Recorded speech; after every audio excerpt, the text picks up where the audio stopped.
नमस्कार मित्रांनो, स्वागत आहे तुमचं माझ्या यूट्यूब चॅनलमध्ये. मी आहे प्रणव संगपाळ आणि तुम्ही पाहत आहात औंध दर्शन या सिरीजचा भाग दुसरा. मागच्या भागात आपण औंधमधील मूळ पीठ असलेल्या यमाई देवीचे मंदिर पाहिले. आता आपण औंध गावातील काही मंदिरे पाहूयात. तर चला. श्री मोकळाई देवी मंदिर. आपण आता डोंगर उतरून औंध गावामध्ये असलेल्या नागाळे तळ्यापाशी आलो आहोत. जेव्हा यमाई मातेने औंधासुराचा वध केला तेव्हा झालेल्या युद्ध जखमांचा दाह देवीस असह्य झाला. तेव्हा मातेने येथील तळ्यात जलविहार केला आणि दाह शमविला. देवीने या पाण्यात स्नान केल्यामुळे या तळ्यातील पाणी पवित्र आहे आणि शरीरावरील त्वचारोग नाहीसे करतो असे मानले जाते. स्नान केल्यानंतर देवी तळ्याच्या काठाला आपले केस मोकळे सोडून बसली. यामुळे देवीस मोकळाई हे नाव पडले. देवी जेथे बसली होती तेथे श्री मोकळाई देवीचे मोठे मंदिर आहे. तेच हे मंदिर. हे मंदिर प्राचीन असून दगडी बांधकामातील आहे. याला नव्याने रंगरंगोटी केली आहे.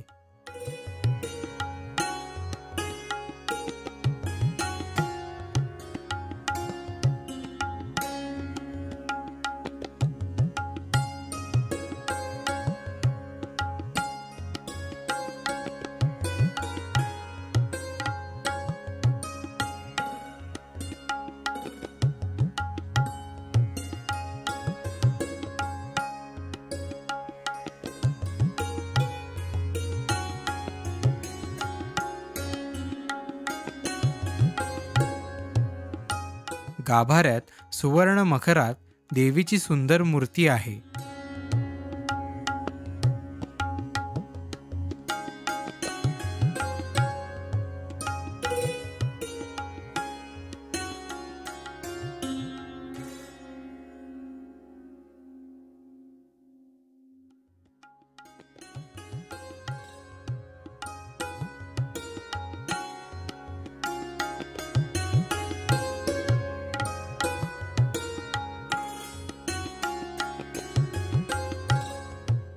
मंदिराबाहेर नंदी मंडप असून त्यात 2 नंदी आहेत.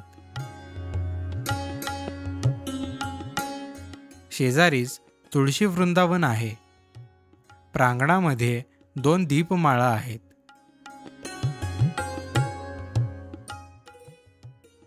श्री यमाई देवी मंदिर औंध गावातील. पंतप्रतिनिधींच्या घराण्याची कुलदेवता असलेल्या यमाई देवीचे औंध गावात राजवाड्याजवळ भव्य मंदिर आहे. मात्र गावातील मंदिराला श्री अंबाबाईचे मंदिर म्हणतात. येथील देवीला श्री रेणुका देवीचा अवतार समजतात. मंदिर पूर्वाभिमुख असून समोरच औंधेश्वराची मूर्ती आहे. औंधसुराने मरताना देवीला तुझे नित्यदर्शन मला व्हावे असे वरदान मागितले म्हणून ही औंधेश्वराची मूर्ती देवीच्या समोर आहे. मंदिराचे प्रवेशद्वार मोठे असून त्याला लाकडी दरवाजा आहे. वरती नगारखाना आहे.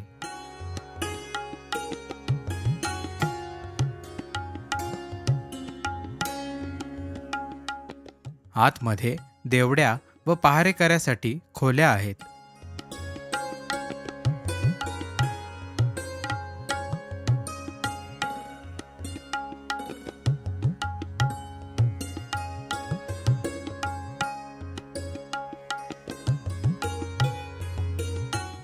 आत गेल्यावर मोठे प्रांगण दिसते.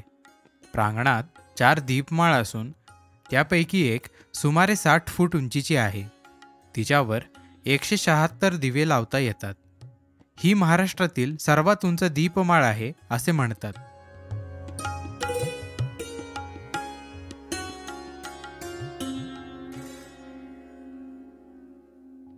सभामंडपाच्या बाहेर मोठा नंदी आहे.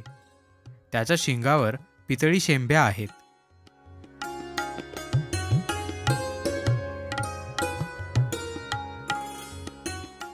श्रीमंत श्रीनिवासराव प्रतिनिधी यांनी 1910 साली या मंदिराचा सभामंडप नव्याने बांधला. सभामंडप प्रशस्त असून दुमजली आहे. पाहता क्षणी तो एखाद्या राजदरबारासारखा दिसतो. सभामंडप 12 लाकडी खांबांवर उभा आहे. प्रत्येक खांबावर दोन्ही बाजूला तसेच भिंतीवर श्रीमंत बाळासाहेब पंतप्रतिनिधी यांनी काढलेली अनेक पौराणिक तैलचित्रे आहेत. सुंदर हंड्या झुंबरे आहेत. सभामंडपातून मुख्य मंदिराच्या 3 कमानी असलेल्या ओवरीत प्रवेश करताना नक्षीदार दगडी कमान व चिमाजी आप्पांनी पोर्तुगीजांकडून जिंकलेली भली मोठी घंटा लक्ष वेधून घेते. गाभाऱ्याच्या प्रवेशद्वारावर नक्षीचा पितळी पत्रा बसवलेली चौकट आहे. दोन्ही बाजूला हत्तींची शिल्पे आहेत. गाभाऱ्यामध्ये दगडात बांधलेले एक छोटे मंदिरच आहे. त्याभोवती प्रदक्षिणा मार्ग आहे. मधोमध चांदीच्या मखरात श्री अंबाबाई म्हणजेच रेणुका मातेची सुंदर मूर्ती आहे. रेणुका मातेच्या उजव्या बाजूला श्री परशुराम आहेत, तर डाव्या बाजूला कामधेनू आहेत. मात्र वस्त्र अलंकारांमुळे ते दिसत नाहीत. देवीच्या मूर्तीखाली तळघरात श्री जमदग्नी ऋषींचे स्थान आहे. अशा 4 देवता येथे आहेत. शेजारी पंचधातूची छोटी उत्सव मूर्ती आहे. ही चंदनाची सहाण व खोड पहा किती मोठी आहे. त्या तळघरात श्री जमदग्नी ऋषींचे स्थान पाहू.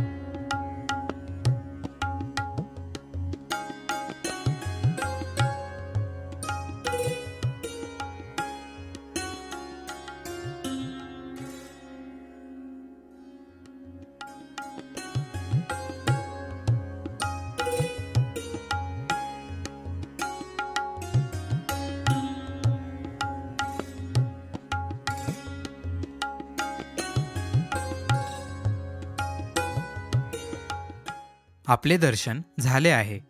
देवीची यात्रा पौष पौर्णिमेपासून अमावस्येपर्यंत असते. तसेच नवरात्र व इतर उत्सवही मोठ्या प्रमाणात साजरे होतात. औंधमध्ये पाहण्यासारखी अनेक मंदिरे, तळी, राजवाडा व वास्तू आहेत. त्या पाहण्यास पुन्हा नक्की येऊ. श्रीमंत बाळासाहेब पंतप्रतिनिधी मोठे संगीत रसिक होते.